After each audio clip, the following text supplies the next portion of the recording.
नमस्ते दोस्तों, welcome back to a new project. ये है ऑडी A6 2014। इस गाड़ी के अंदर स्टीयरिंग रैक की दिक्कत है, एयर सस्पेंशन की दिक्कत है और भी काफ़ी सारी दिक्कतें हैं जो कि हम इस वीडियो के अंदर एड्रेस करेंगे। तो चलो बिना टाइम वेस्ट ना करते हुए वीडियो को शुरू करते हैं।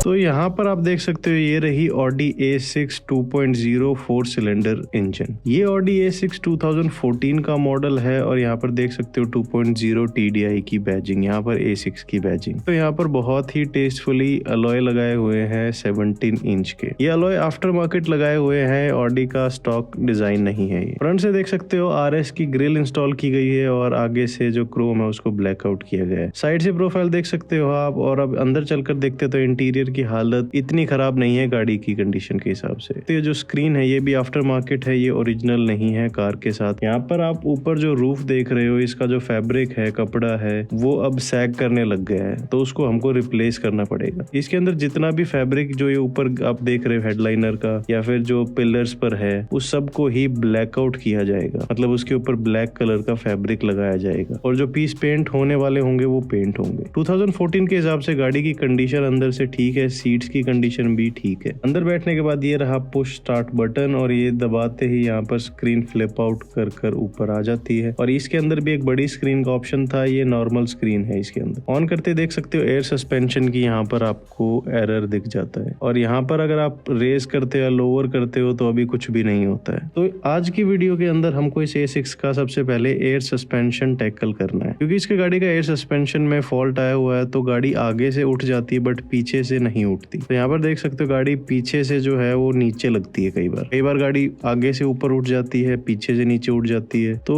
इस गाड़ी के अंदर कुछ ना कुछ दिक्कत है एयर सस्पेंशन को लेकर। अगर मैं आपको इसका इंजन ओपन करके दिखाऊं तो ये रहा 4 सिलेंडर 2.0 TDI डीजल इंजन। और इस इंजन के जो इंजन माउंट्स है और ट्रांसमिशन माउंट है वो भी खराब है, और ट्रांसमिशन माउंट है वो भी खराब है। इसकी वजह से गाड़ी के अंदर बहुत सारी वाइब्रेशन है। जो इंजन के ऊपर आप निशान देख रहे हो ये चूहे के निशान है, तो इसके अंदर इंजन वे के अंदर कहीं ना कहीं चूहा घूमा हुआ है। अभी तक कोई वायरिंग ऐसी कटी हुई नहीं मिली है गाड़ी के अंदर, बट हम आगे देखेंगे। इसके इंजन के ऊपर को उठाकर दिखाऊं तो नीचे आपके इंजेक्टर्स हैं, वेल्व कवर आपको यहाँ पर दिख जाएगा। इस इंजन के अंदर बहुत सारी वाइब्रेशन है सिर्फ इंजन माउंट्स की वजह से। तो उसके बाद चलो इसको स्कैन करके देखते हैं। यहाँ पर मैंने अपना लॉन्च का स्कैनर लगा दिया है और इसको सबसे पहले डायग्नोस करेंगे कि इसके अंदर जो फॉल्ट कोड्स हैं वो किस चीज के आ रहे हैं। तो ऐसे आपको हेल्थ रिपोर्ट पर जाकर, और ये मैंने बहुत ही स्पीड अप किया हुआ है, यूजुअली 4-5 मिनट लगती हैं ये सब प्रोसेस होने में। इंजन इलेक्ट्रॉनिक्स में कूलेंट फैन फॉर कूलेंट का एरर आ रहा है, डिफिकल्टी ऑफ मूवमेंट / ब्लॉक्ड। ये कई बार अगर हम इसका जो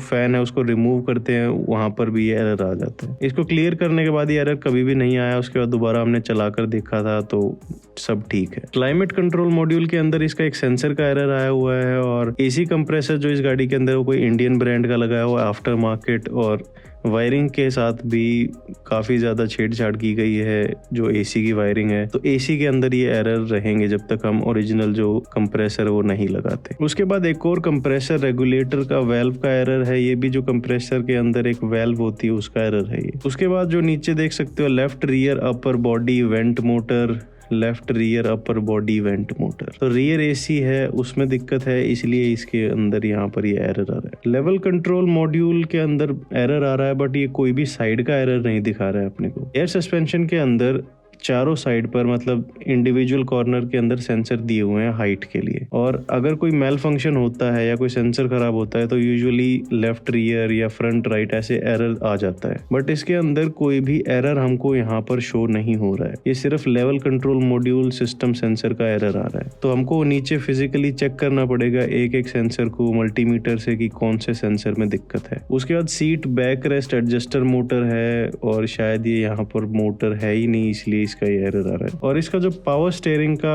एरर है वो है स्टीयरिंग एंगल वैल्यू, और इस गाड़ी के अंदर स्टीयरिंग में बहुत ज्यादा दिक्कत है। मतलब आप स्टीयरिंग को सेंटर नहीं कर सकते हो, अगर आप लेफ्ट करोगे तो राइट चला जाता है स्टीयरिंग, अगर राइट करोगे तो लेफ्ट चला जाता है, और सेंटर करने की कोशिश करोगे तो लेफ्ट राइट किसी भी साइड हो सकता है। और सिर्फ गाड़ी के अंदर स्टीयरिंग एंगल वैल्यू का एरर था। उसके बाद मैंने स्टीयरिंग एंगल वैल्यू भी इसके अंदर करेक्ट कर दी थी, बट उसके बाद भी ये दिक्कत गाड़ी में से नहीं गई थी। Drive load eject mail function, ये सिर्फ CD नहीं निकल रही, उसका एरर है। उसके बाद मैंने इन सारे कोड्स को क्लियर कर दिया है और देखते हैं अब कौन सा कोड परमानेंट है गाड़ी के अंदर। क्लियर करने के बाद सिर्फ एक ही कोड रह गया है seat back rest adjuster motor का। तो इससे गाड़ी के ड्राइव पर कुछ भी इफेक्ट नहीं आएगा। तो हम सबसे पहले इसका जो एयर सस्पेंशन है उसके सेंसर्स को चेक करते हैं, और जितने भी एयर सस्पेंशन है अगर कहीं पर लीक है, कोई सस्पेंशन में बलून लीक है या फिर शॉकर लीक है, तो उसको भी चेक करना पड़ेगा सेंसर्स को चेक करने से पहले। क्योंकि अगर सपोज करो फ्रंट लेफ्ट का शॉकर लीक है या उसमें से एयर लीक हो रही है, तो राइट साइड का फ्रंट अपने आप एडजस्ट हो जाएगा, मतलब नीचे चला जाएगा लेफ्ट साइड के हिसाब से। तो सबसे पहले इसका लीक टेस्ट होएगा एयर सस्पेंशन का चारों साइड पर आगे पीछे, कि कहीं से कोई सस्पेंशन का पार्ट लीक तो नहीं कर रहा है, एयर लीक तो नहीं कर रहा है। इसको दोबारा स्कैन करते हैं हम, तो सिर्फ लेवल कंट्रोल मॉड्यूल का एरर आ रहा है एयर सस्पेंशन के लिए, क्योंकि इसके अंदर एयर सस्पेंशन का मेन फॉल्ट है। यहाँ पर कोड्स को चेक करने के बाद अब हम नेक्स्ट स्टेप पर जाते हैं और इसको आगे फर्दर डायग्नोज करते हैं। यहाँ पर देख सकते हो एयर सस्पेंशन का फॉल्ट अभी भी है और अभी भी हम इस एयर सस्पेंशन को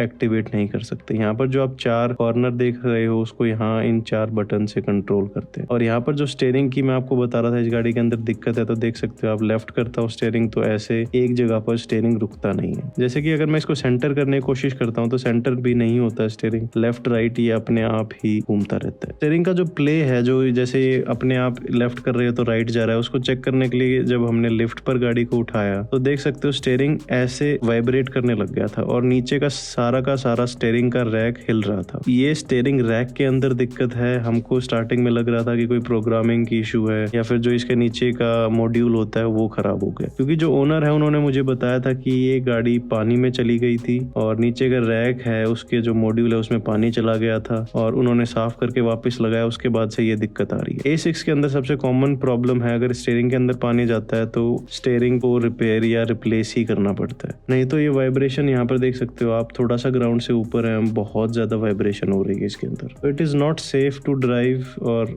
यहाँ पर देख सकते हो मैं इसको सेंटर दोबारा करने की कोशिश करूँ तो ये सेंटर नहीं होगा। आगे के फ्रंट विंडोज हैं वो भी बहुत ही देर में नीचे जाती हैं और ऊपर जाती हैं। अगर आप अपनी A6 को लिफ्ट करना चाहते हो तो सबसे पहले आपको ये सेटिंग को ऑन करना पड़ता है, उसके बाद ही आप इसको लिफ्ट कर सकते हो। देख सकते हो अभी भी एयर सस्पेंशन का फॉल्ट है। उसके बाद गाड़ी को लिफ्ट पर उठाया गया था और यहाँ पर मैं दिखा देता हूँ आपको इसके जो एयर सस्पेंशन के शॉकर हैं वो कैसे दिखते हैं। यहाँ पर कोई भी स्प्रिंग इसके अंदर नहीं होता, एयर से ये कंट्रोल होता है। और नीचे के जितने भी नट थे वो लगभग सारे के सारे लूज थे। ये फ्रंट शॉकर यहाँ पर देख सकते हो ये 2013 का है, तो आई थिंक ये गाड़ी के साथ का है क्योंकि गाड़ी 2013 मैन्युफैक्चर्ड है। और ये शॉकर है 2015 का, तो ये शॉकर एक बार चेंज हो चुका है। पीछे इलेक्ट्रॉनिक शॉकर होता है और बीच में जो जहाँ पर स्प्रिंग होएगा हमारा वहां पर इसका एयर सस्पेंशन लगता है। राइट साइड का शॉकर लीक कर रहा है तो इसको भी हम रिपेयर करेंगे, रिप्लेस के लिए अभी ओनर ने मना किया था। यहाँ पर पीछे देख सकते हो इसका एयर सस्पेंशन का कंप्रेसर है। राइट साइड का भी दिखाऊं तो जो ये ऊपर का फोम का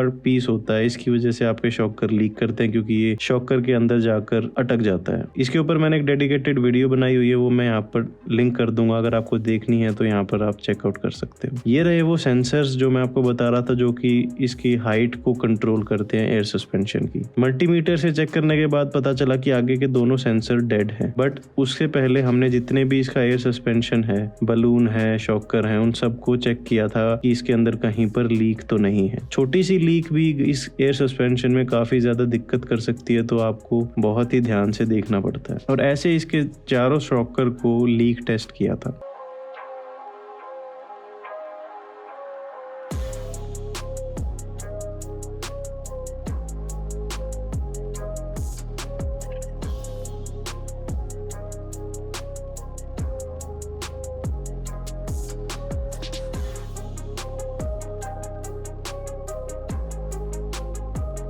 अब फ्रंट राइट पर चलते और यहाँ पर देख सकते हो अगेन हर एक जगह पर जहाँ पर एयर जा सकती है, लीक हो सकती है, उसको चेक किया गया था। और चेक करने के बाद आगे दोनों के दोनों शॉकर बिल्कुल ठीक है और यहाँ पर कहीं से भी एयर लीक नहीं हो रही थी।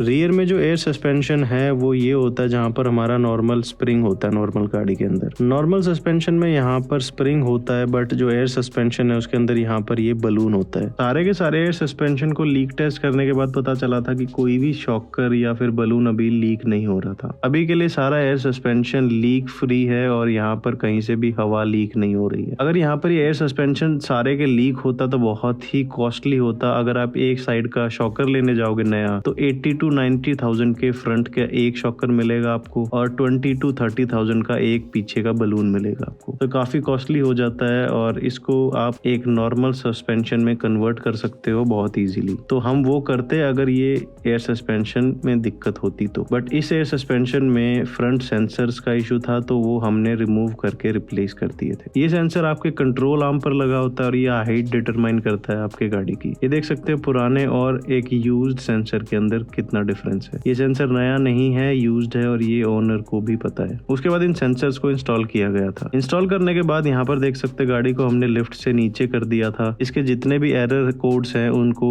एक बार दोबारा क्लियर किया गया था। यहाँ पर देख सकते हो जैसे पहले यहाँ पर एयर सस्पेंशन लिखा आता था, एरर आता था, अब यहाँ पर आ रहा है air suspension vehicle is too high controlling level. तो जो आगे के सेंसर्स हैं वो पहले खराब थे, अब चेंज करने के बाद अब वो सेंसर्स काम करने लग गए हैं और ये अपनी हाइट पर अब आ जाएगी। और अब ये जो एयर सस्पेंशन है उसको सिग्नल मिल जाएगा कि गाड़ी की हाइट कैसी है। तो सबसे पहले मैंने इनके सारे कोड्स को क्लियर किया था। कोड्स को क्लियर करने के बाद अभी जो हमको लेवल कंट्रोल का एरर आ रहा था सेंसर का वो अब फिलहाल नहीं आ रहा है, क्योंकि जो इसके आगे के दोनों सेंसर्स थे उनमें दिक्कत थी, वो हमने रिप्लेस कर दी। अब यहाँ पर गाड़ी को मैंने ऑन कर दिया और सेंटर में डैश में कहीं पर भी एयर सस्पेंशन का एरर नहीं आ रहा है। और अगर मैं यहाँ से रेज या लोअर करता हूँ तो अब एक्चुअल में गाड़ी रेज और लोअर हो रही है और यहाँ पर डैश में कहीं पर भी एयर सस्पेंशन का कोई भी फॉल्ट नहीं आता है, ना ही स्कैनर के अंदर फॉल्ट आता है। देख सकते हो आप यहाँ पे गाड़ी रेज भी हो रही है और लोअर भी हो रही है। सस्पेंशन को फिक्स करने के बाद गाड़ी को दोबारा लिफ्ट पर लगाया गया था और इसको स्टीयरिंग रैक को चेक किया गया था। स्टीयरिंग चेक करते टाइम यहाँ पर देख सकते हो जो इसका कवर होता है या बूट होता है वो एक साइड का बिल्कुल निकला हुआ था। तो अगर पानी में गाड़ी चल रही होगी तो इसके अंदर डेफिनेटली पानी गया होगा। और ये इसका कोई इंडियन ब्रांड का कंप्रेसर, ये ओरिजिनल कंप्रेसर नहीं है इस गाड़ी के लिए। और इसकी जो वायरिंग है उसके साथ भी यहाँ पर देख सकते हो आप वायर यहाँ पर कट की गई है। तो उसके बाद इसकी जो टाई बेल्ट है उसको रिमूव किया गया था, पुरानी टाई बेल्ट को। इस टाई बेल्ट को रिमूव करके सरफेस को साफ करके दूसरी टाई बेल्ट लगाई गई थी ताकि रैक के अंदर मिट्टी पानी अभी ना जाए। उसके बाद दूसरी साइड की भी जो क्लिप है या टाई बेल्ट है उसको रिमूव करके दूसरी लगाई गई थी। तो दोनों टाई बेल्ट को अच्छे से लगाने के बाद मैंने रियलाइज करा कि इसका जो बूट है उसको ढंग से नहीं लगाया हुआ। मतलब ये यहाँ पर आना चाहिए और इसको भी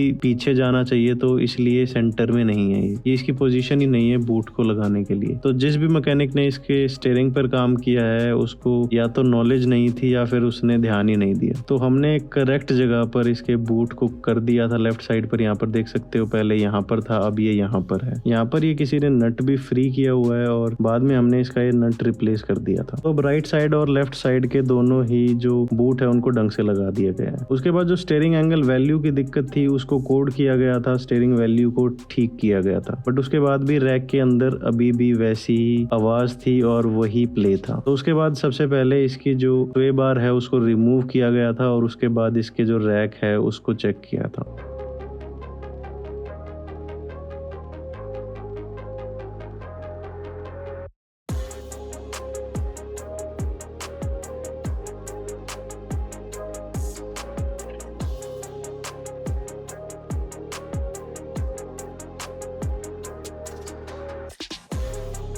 तो स्वे बार को रिमूव करने के बाद यहाँ पर नीचे एक ये प्लेट दी गई है जो कि स्टीयरिंग के जस्ट नीचे होती है, तो उसको भी रिमूव करना है। यहाँ पर ये बोल्ट है वो भी ढंग से नहीं लगाया हुआ था, तो इसमें भी काफी टाइम गया था, बट हमने बाद में बोल्ट निकाल दिया था। बोल्ट निकालने के बाद ये देख सकते हो ये रहे इसका मॉड्यूल स्टीयरिंग रैक का, और जितने भी कनेक्टर हैं उसके कनेक्टरों को भी यहाँ पर ढंग से रिमूव नहीं किया गया था, वो भी टूटे हुए। जितने भी नट थे यहाँ पर सारे के सारे नट फ्री थे, किसी ने प्रॉपर टूल नहीं लगाया, इसलिए ये ऐसा हो गया था। उसके बाद ताकि पानी दोबारा ना जाए यहाँ पर एक गैस्केट मेकर लगाया गया था। ये गाड़ी के अंदर कूलेंट को रोक लेता है, तो ये यहाँ से पानी को रोक सकता है, बट A6 के रैक के अंदर ही पानी जाने से ही दिक्कत आती है।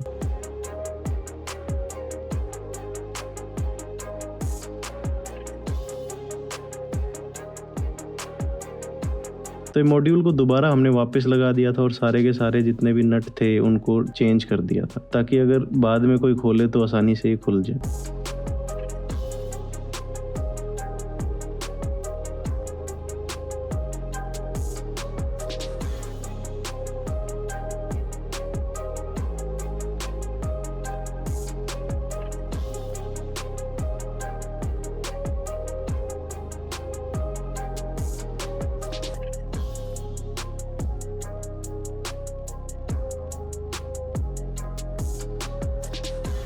उसके बाद इसके तीनों कनेक्टर को कनेक्ट किया गया था। जैसे मैंने पहले बताया, जिस भी आदमी ने इसको खोला है उसको बिल्कुल नॉलेज नहीं थी, तीनों के तीनों कनेक्टर उसने तोड़े हुए हैं। जिस आदमी ने इसके ऊपर पहले काम किया है उसने कनेक्टर तीनों के तीनों कहीं ना कहीं से क्रैक कर दिए हैं।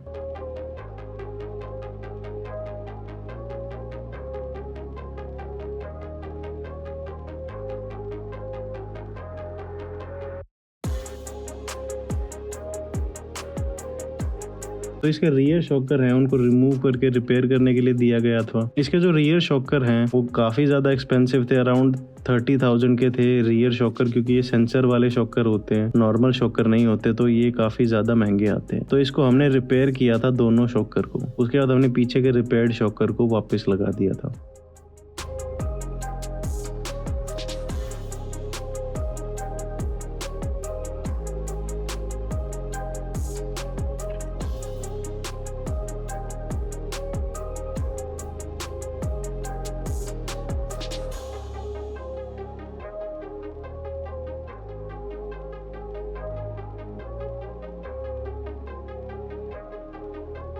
दोनों शॉकर को लगाने के बाद इसका अलॉय व्हील को वापस लगाया गया था। ये रहा इसका ट्रांसमिशन का माउंट। यहाँ पर आप देख सकते हो ऑडी का लोगो। इस गाड़ी के जो इंजन माउंट्स हैं वो हम लैम्फोर्डर से रिप्लेस करेंगे। लैम्फोर्डर एक OEM ब्रांड है ZF का। लैम्फोर्डर एक ZF का ब्रांड है और ZF एक OEM पार्ट सप्लायर है BMW, ऑडी, मर्सिडीज, वोल्वो। तो ये ओरिजिनल इंजन माउंट्स है इस गाड़ी के लिए और इसके दोनों ही माउंट पर सेंसर्स लगे हुए हैं। इन दोनों ही माउंट के अंदर ऑयल होता है और यहाँ पर ऊपर देख सकते हो आप फोल्डर की बैचिंग। दूसरा मैं माउंट दिखाऊं तो वो आइडेंटिकल है, इसके जैसा सेम है। अगर आपको इसका पार्ट नंबर देखना है तो ये रहा इसका पार्ट नंबर। आप यहाँ पर इसको पॉज करके चेकआउट कर सकते हो। दोनों के दोनों पार्ट नंबर इस माउंट के लिए सेम है। उसके बाद जो ये सील है इस पे देख सकते हो आप ZF की ब्रांडिंग है और यहाँ पर देख सकते हो 3 ब्रांड हैं जो कि ZF के अंदर आते हैं और ये इंजन माउंट भी सेम आइडेंटिकल है जो हमने अभी आपको दिखाया था। उसके बाद गाड़ी के इंजन माउंट्स को रिमूव किया गया था और यहाँ पर देख सकते हो इसके अंदर थोड़ी बहुत टेक्निकलिटी है। इंजन को सपोर्ट करना होता है और दोनों साइड से यहाँ पर रिमूव करना होता है। देख सकते हैं पुराने इंजन माउंट और नए इंजन माउंट में फर्क। यहाँ पर जो रबर है वो क्रैक हो चुकी है और ये रहा नया इंजन माउंट। इसके अंदर ये रबर है वो बिल्कुल इंटैक्ट है। इसकी वजह से गाड़ी के अंदर वाइब्रेशन नहीं होती और पुराने होने की वजह से ये इंजन माउंट्स के जो रबर है वो खराब हो जाते हैं और इसमें ऑयल होता है, कई बार वो भी लीक हो जाता है। तो इसलिए हमको इसके इंजन माउंट्स को रिप्लेस करना पड़ता है। तो अब दूसरी साइड का इंजन माउंट है उसको रिमूव करते हैं और रिप्लेस करते हैं। इस इंजन माउंट पर आगे भी नट दिए गए हैं और साइड में जहां पर हमारी फेंडर लाइनिंग होती है वहां पर भी नट दिए गए हैं और इसका जो सेंसर है उसको भी हमको डिस्कनेक्ट करना पड़ता है।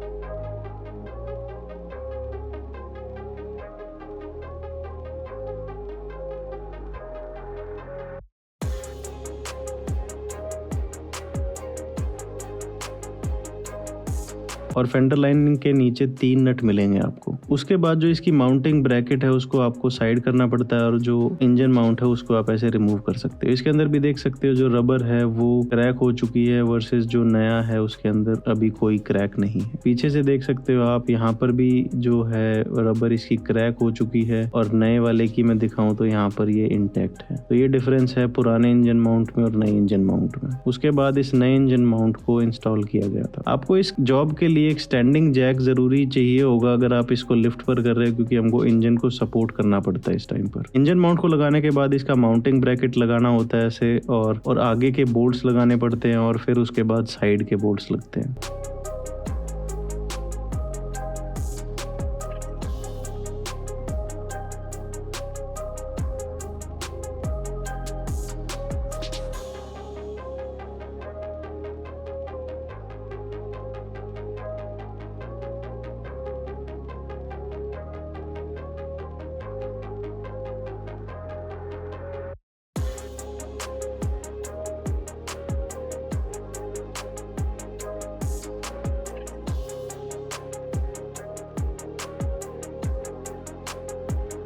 तो अब इसका जो माउंट्स हैं वो फाइनली इंस्टॉल हो चुके हैं। अभी गाड़ी का हेडलाइनर रिमूव हो चुका है, साइड पे जितने पैनल होते हैं वो रिमूव हो चुके हैं, जो कि पहले ग्रे थे, अब उनको ब्लैक कलर के अंदर रैप किया जाएगा। और देख सकते हो बिना हेडलाइनर के गाड़ी के अंदर कैसा लगता है। ये साइड के कर्टेन एयर बैग्स हो गए गाड़ी में दोनों साइड पर, और सनरूफ के पीछे दोनों साइड पर आपको ऐसी पाइप मिलेगी। ये जो पाइप आप यहाँ पर देख रहे हो ये इसके ड्रेन है, चारों साइड पर मिलेंगे आपको, आगे भी और पीछे भी, और पानी जो सनरूफ में होता है वो यहाँ से निकलता है। तो नेक्स्ट वीडियो के अंदर मैं आपको दिखाऊंगा जो इसका स्टीयरिंग है वो कैसे हमने रिमूव करके रिपेयर किया था। नेक्स्ट वीडियो के अंदर हम इस गाड़ी के रूफ को दिखाएंगे कि फिनिश्ड प्रोडक्ट कैसा लग रहा है। स्टीयरिंग को भी रैप किया गया है, अंदर बाहर से गाड़ी को बफ किया जाएगा, साफ किया जाएगा, और भी काफी चीजें हैं जो कि नेक्स्ट वीडियो के अंदर हम दिखाएंगे। अगर आप इसका नया स्टीयरिंग रैक लेने जाओगे तो आपको कम से कम 3-4 लाख रुपए का मिलेगा ओरिजिनल। अगर आपको यूज्ड रैक ढूंढते हो तो आपको 1 लाख से 1,20,000 तक का रैक मिलेगा अच्छी कंडीशन में। और वही हमने जो ये रैक रिपेयर किया है वो अराउंड 40,000 में किया है, क्योंकि इस रैक के अंदर हर चीज को लगभग रिप्लेस करना पड़ा था। जो इसका मेन सेंसर होता है जो कि कमांड देता है, वो सेंसर वाटर डैमेज हो चुका था तो उसको भी रिप्लेस किया था,